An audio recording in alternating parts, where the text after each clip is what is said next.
Pakistan international airline (PIA) ने Ukraine में फंसे पाकिस्तानियों को वापस लाने के लिए ऑपरेशन का आगाज कर दिया है।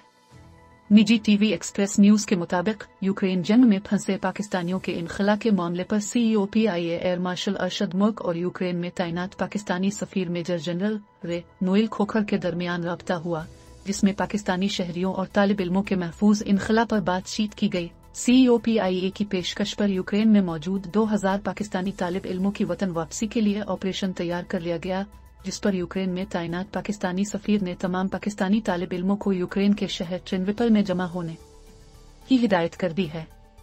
पाकिस्तानी सफारत खाने के तर्जुमान के मुताबिक तमाम पाकिस्तानी तालिब इल्म यूक्रेन के शहर ट्रिनविपल में यकजा होंगे। PIA का बोइंग 777 तैयारा पोलैंड से तालिब इल्मों को वतन वापस पहुंचाएगा। CEO PIA air marshal Arshad Malik ने बताया कि यूक्रेन से पाकिस्तानियों की वापसी के लिए परवाज तैयार की जा रही है।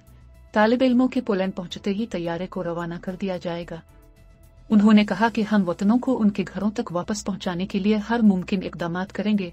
PIA की यही रवायत रही कि जब मुल्क को जरूरत पड़ती है वो कदम बढ़ाती है। वाज़ेह रहे कि रूस की जानिब से यूक्रेन पर होने वाले हमले के बाद 2000 से ज़ायद पाकिस्तानी तालिब इल्म और शहरी यूक्रेन में महसूर हैं, जिन्होंने अपनी बाहिफाजत वतन वापसी के लिए हुकूमत से दरख्वास्त भी की थी।